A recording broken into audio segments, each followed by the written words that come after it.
Hello friends, मैंने आपको कल एक वीडियो डाला था जिसके आप लोगों ने रिस्पॉन्स किया है। तो बच्चों, आपने घर में पहले उस वीडियो को देखना है, उसके बाद मैं सेकंड वीडियो अपलोड कर रहा हूँ, इसको देखना है। और ये जो मेरा वीडियो है आपने इसको अपने फ्रेंड्स को भेजना है, क्योंकि इस मुश्किल की घड़ी में कुछ बच्चे घर में बैठे हुए हैं तो वो भी थोड़ा पढ़ लें, इसलिए मैंने अपना यूट्यूब चैनल यहाँ बनाया है। तो आज हम जो आगे हमारा लेक्चर बचा हुआ है फिजिकल वर्ल्ड, उसको हम कंटिन्यू करेंगे।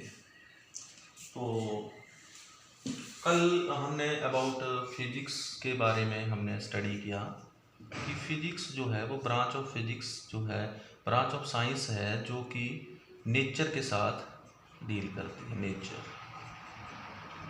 नेचर के साथ तो जो भी हमारे ऑल अराउंड हो रहा है, बस चल रही है, कार जा रही है, एरोप्लेन जा रहा है, इलेक्ट्रिसिटी है, पानी बह रहा है, इलेक्ट्रिसिटी प्रोड्यूस हो रही है, फैन चला हुआ है, रेफ्रिजरेटर हम यूज़ कर रहे हैं, मोबाइल फ़ोन यूज़ कर रहे हैं, टीवी यूज़ कर रहे हैं, ये सारी चीज़ें इनमें फिजिक्स के लॉज यूज़ हो रहे हैं।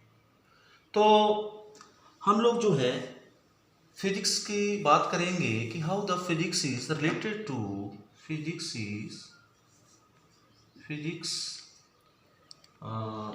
in relation to other sciences.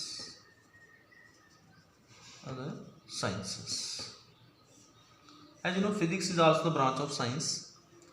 So yesterday we have discussed about these branches of science. I have given you life science and physical science. First of all, physics in relation to mathematics. Physics in relation to mathematics.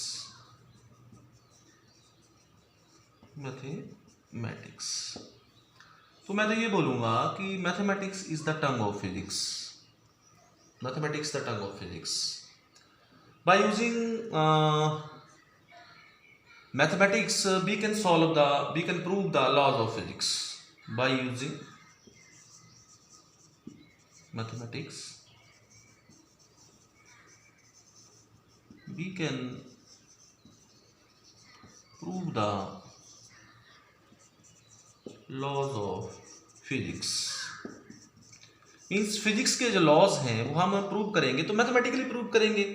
तो without means physics और mathematics में बहुत गहरा संबंध है। Mathematics के बिना physics अधूरी है, या वी कैन से, तो by using this mathematics you should be very sound in mathematics also, then you can understand the physics. Yesterday I have given you how to understand the physics. You have to write the physics just like mathematics, because physics के अंदर mathematics include है। तो आपने mathematics को जैसे पढ़ते हैं वैसे ही आपने फिजिक्स को पढ़ना है। तो physics in relation to mathematics. No, physics in relation to chemistry. Physics in relation to chemistry.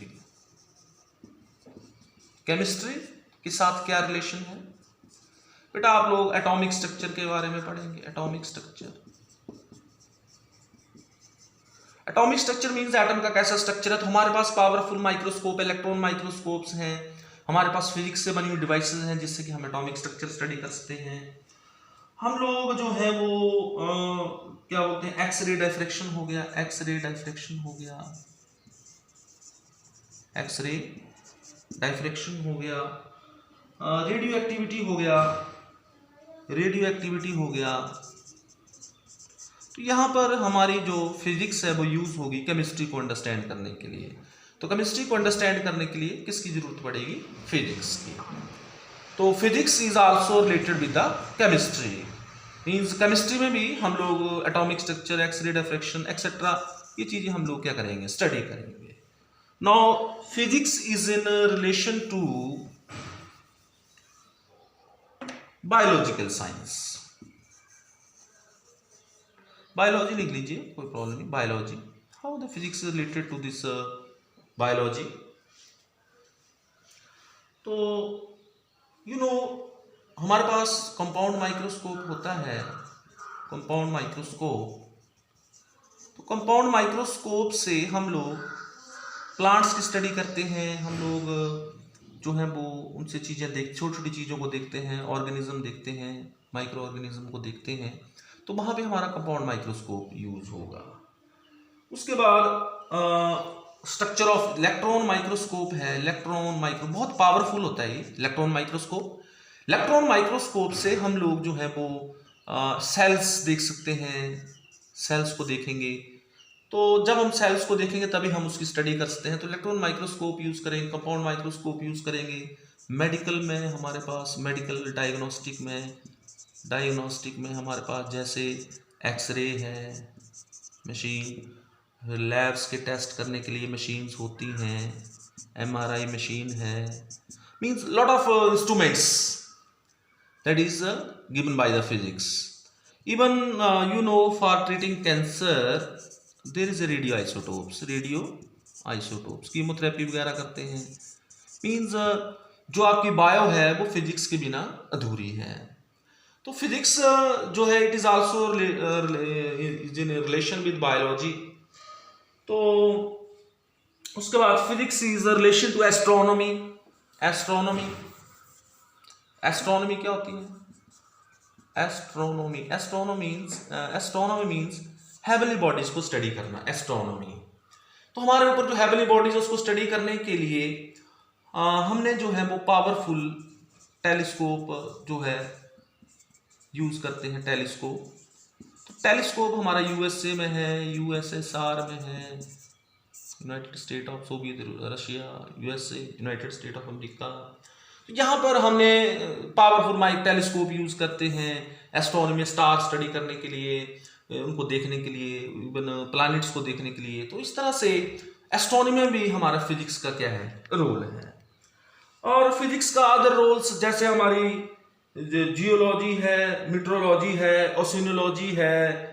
मीट्रोलॉजी means मौसम संबंधी जानकारी देना, वहां भी हम लोग फिजिक्स के लॉज क्या करते हैं, यूज करते हैं। तो मैं ये बोलता हूं कि फिजिक्स का जो है, फिजिक्स का जो रोल है ये की रोल है सभी साइंसेस में। Physics is supreme in all the sciences. तो without physics we can't go to chemistry, bio, astronomy. तो फिजिक्स इज वेरी हेल्पफुल। जो laws of physics they are very helpful for the society. Now physics in relation to technology, ये question exam में आता है। Physics in, या आपने इसको ढंग से करना है, physics is in relation to technology. पहले जैसे हम इंजीनियरिंग करते हैं, आप बोलते BE bachelor of engineering, ME master of engineering, लेकिन अब होती है BTech means bachelor of technology, MTech master of technology. तो ये जो वर्ड्स हैं, टेक्नोलॉजी क्या चीज है? एक्चुअली में टेक्नोलॉजी जैसे आपकी 10th की बुक होती थी, पहले उसमें लिखा होता था ओनली साइंस, लेकिन अब लिखा था science and technology, science and technology. तो टेक्नोलॉजी जो है it is the application of science, application of science means जब हम फिजिक्स के लॉज यूज करेंगे तो फिजिक्स के by using laws of physics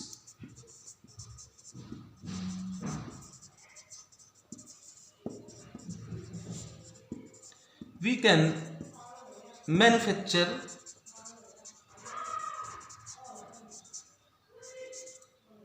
lot of things which are used in our daily life, just TV, refrigerator, even cycle, different types of things that will be used। जैसे एक fan है, fan क्या हुई, technology हुई, technology से बना ना fan, क्योंकि हमने फिजिक्स के लॉज यूज किया और फैन बना दिए। और फैन से हम लोग क्या करते हैं, रेफ्रिजरेटर हो गया, रेफ्रिजरेटर हमने थर्मोडायनेमिक्स का यूज किया और रेफ्रिजरेटर बना दिया। ऐसे ये सभी चीजें क्या टेक्नोलॉजी। हम लोग बस है, कार है, ये सारी टेक्नोलॉजी है। हम लोग इसमें ट्रैवल कर रहे हैं, ट्रैवल करने के हमारे मोड्स हैं। तो मींस टेक्नोलॉजी मींस यहाँ पे क्या यूज हो रहे हैं, फिजिक्स के लॉज हो, जैसे कार का इंजन है तो वहां पे थर्मोडायनेमिक्स यूज हो रही है हमारी। तो इस तरह से जो टेक्नोलॉजी है ये एप्लीकेशन ऑफ साइंस है, साइंस की एप्लीकेशन है। मींस जब हम फिजिक्स के लॉज यूज करेंगे तो हम लोग जो चीजें बनाएंगे अपने आराम के लिए, जैसे फैन बना दिया, रेफ्रिजरेटर बना दिया, बस बना दी, कार बना दी, एरोप्लेन बना दिया, इवन मोबाइल फोन बना दिया, टीवी बना दिया, आपका lot of things etcetera, communication purpose के लिए हम लोग यूज करेंगे, तो ऑप्टिकल फाइबर्स यूज करेंगे, टोटल इंटरफ्लेक्शन वहां पे होती है, फिजिक्स के लॉज लगते हैं। तो ये हमारी क्या है, टेक्नोलॉजी है। क्या है ये, टेक्नोलॉजी है। तो अगर आपके एग्जाम में क्वेश्चन आता है कि how the physics is related to technology, तो हम पॉइंट वाइज लिखते हैं। जैसे मैं बात करूं labour system, labour system helped us to make various machines बनाने, वेरियस मशीन्स मतलब कोई भी मशीन है, जैसे हम लोग काम करते हैं मशीन के ऊपर, तो लेबर सिस्टम उसमें एप्लीकेबल होगा, जो फिजिक्स का एक पार्ट है। वेदर फोरकास्टिंग, हम लोग वेदर फोरकास्ट करते हैं जी कि अगले 24 घंटों में बारिश होगी, क्या होगा, ये कैसे पता लगता है? तो वेदर फोरकास्टिंग में भी हम लोग क्या करते हैं, फिजिक्स के लॉज यूज करते हैं। अब फिजिक्स के लॉज का मतलब कि वेदर फोरकास्टिंग हम लोगों ने सैटेलाइट्स लगाए हुए हैं, तो सैटेलाइट्स के जरिए हमें यह पता लगता है कि मौसम के बारे में, हमारे पास कम्युनिकेशन सैटेलाइट्स होते हैं तो वेदर फोरकास्टिंग करते हैं। उसके बाद हमारे पास जो है कि सैटेलाइट कम्युनिकेशन की बात करें, तो सैटेलाइट कम्युनिकेशन से हम लोग जो हैं वो मैसेज को एक जगह से दूसरी जगह ले जाते हैं। तो ईएम वेव्स का कंसेप्ट यहाँ लगता है, ईएम वेव्स, इलेक्ट्रोमैग्नेटिक वेव्स, विद्युत चुंबकीय तरंगें जिसको आपने पढ़ा हुआ है, तो वो क्या करती है, मैसेज को एक जगह से दूसरी जगह ले जाते हैं, सैटेलाइट्स को देते हैं, सैटेलाइट्स उसको वापस भेज देता है। तो सैटेलाइट कम्युनिकेशन से हमारी जो, जैसे हम फोन करते हैं तो उसकी जो कॉस्ट है वो भी कम होगी, क्योंकि बीच में ऐसे सिग्नल भेजना पॉसिबल था, हमने सैटेलाइट लगा दिया। सैटेलाइट से हम टीवी एंटरटेनमेंट करते हैं, टीवी देखते हैं, तो मतलब communication system is very, satellite communication से हमारा कम्युनिकेशन सिस्टम क्या हुआ, एडवांस हुआ। उसके बाद हमारे पास जैसे शुरू में वैक्यूम ट्यूब्स होती थी, वैक्यूम ट्यूब्स, लेकिन अब ये रिप्लेस हो गई है सेमीकंडक्टर डिवाइसेस से। तो सेमीकंडक्टर में हमने डायोड, उसके बाद हमारा ट्रांजिस्टर, ये चीजें आई एक्सेट्रा, बहुत ज़्यादा चीज़ें होती है, FET होता है, फील्ड इफेक्ट ट्रांजिस्टर होता है, ऑसिलेटर होता है, मतलब बहुत ज़्यादा डिवाइसेस होती हैं। हमने सेमीकंडक्टर डिवाइसेस से एक हमने क्या किया कि चिप बनाई, चिप से हमने LED बना दी, LED means light emitting diode. तो वैक्यूम ट्यूब्स रिप्लेस करके सेमीकंडक्टर फिजिक्स आ गई। सेमीकंडक्टर फिजिक्स में हम लोग LED आजकल एंजॉय कर रहे हैं, लाइट एमिटिंग डायोड, टीवी हमारा घर में, हम लोग फ़ोन यूज़ कर रहे हैं, मोबाइल फ़ोन हो गया, मोबाइल फ़ोन, रेफ्रिजरेटर हो गया, means lot of things, means of this, जो हमारे संचार के माध्यम है हम लोग उनको यूज़ कर रहे हैं। तो ये रेवोल्यूशन किसके कारण आई, सेमीकंडक्टर डिवाइसेस के कारण आई, सेमीकंडक्टर फिजिक्स के कारण आई। उसके बाद हमारे पास एक्सरेज की डिस्कवरी से हम लोग जो है वो मेडिकल डायग्नोसिस कर सकते हैं, मेडिकल डायग्नोसिस कर सकते हैं। रेडियो आइसोटोप्स हैं, रेडियो आइसोटोप से we can cure cancer. Different MRI करते हैं, मैग्नेटिक रेजोनेंस इमेजिंग करते हैं, MRI करवाते हैं। तो मेडिकल साइंस में बहुत ज़्यादा हेल्पफुल है हमारी फिजिक्स। मीन्स टेक्नोलॉजी की बात करूँ, टेक्नोलॉजी क्या क्या एडवांस हो रही है इससे। उसके बाद हमारे पास जैसे न्यूक्लियर, जैसे हम न्यूक्लियर फिजन करते हैं, न्यूक्लियर फिजन क्या होता है, न्यूक्लियर फिजन जो है हम लोग न्यूक्लियस लेंगे और न्यूक्लियस को तोड़ेंगे। जैसे मान लीजिए हमारे पास, थोड़ा सा मैं बता दूं आपको कि एक यूरेनियम न्यूक्लियस है, हमने इसके साथ क्या किया कि न्यूट्रॉन को स्ट्राइक कर दिया। न्यूट्रॉन स्ट्राइक करेंगे तो ये यूरेनियम न्यूक्लियस जो 2 छोटे न्यूक्लियस में टूट जाएगा और साथ में लगभग Q एनर्जी रिलीज होगी। ये बेरियम होता है, ये क्रिप्टॉन होता है, ये आपका यूरेनियम हो गया। तो इस तरह से क्या होगा कि यहाँ पे एनर्जी रिलीज होगी। हम इस एनर्जी को पीसफुल पर्पस के लिए यूज करते हैं। इलेक्ट्रिसिटी प्रोड्यूस करने के लिए हम इसका क्या करते हैं, यूज करते हैं, इलेक्ट्रिसिटी प्रोड्यूस करने के लिए न्यूक्लियर रिएक्टर में, न्यूक्लियर रिएक्टर में इसका यूज करते हैं। इलेक्ट्रिसिटी प्रोड्यूस करने के लिए इसका यूज करते हैं न्यूक्लियर रिएक्टर में। तो हम इन चीजों को आगे पढ़ेंगे। तो न्यूक्लियर मीन्स जो न्यूक्लियर साइंस में जो हमारी एडवांसमेंट हुई, बहुत ज्यादा एडवांसमेंट हो रही है। तो physics is relation to technology. Technology में आपका हाइड्रोलिक पावर स्टेशन आ गए,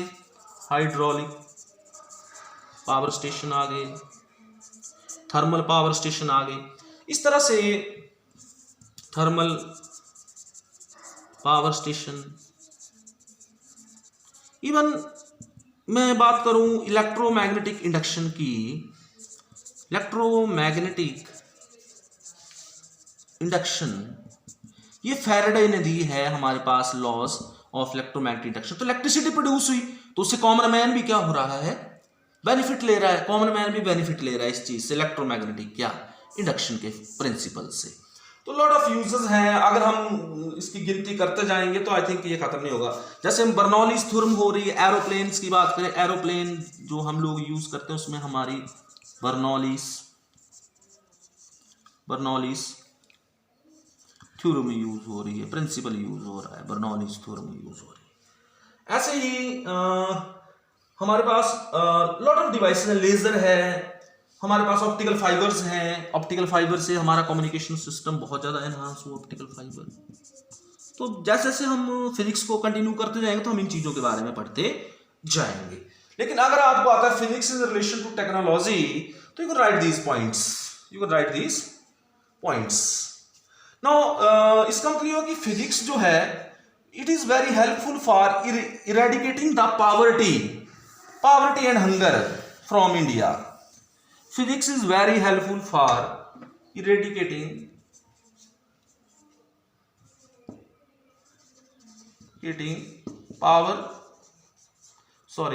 poverty and hunger from India. And it is also helpful, we can say it has also worse effects. जैसे मान लीजिए हमारे पास न्यूक्लियर अगर हम फ्यूजन करवा देते हैं या फिजन करवा देते हैं, फिजन करवा देते हैं, तो फिजन अनकंट्रोल्ड मैनर में fission in uncontrol manner, fusion तो अनकंट्रोल ही होता है। तो उससे क्या होगा, हमारी जो दुनिया है वो सारी तबाह हो सकती है। तो ये पीसफुल पर्पस नहीं, थोड़ा इसका जो एडवर्स इफेक्ट्स हैं। लेकिन हम इसको फिजन से हम लोग इलेक्ट्रिसिटी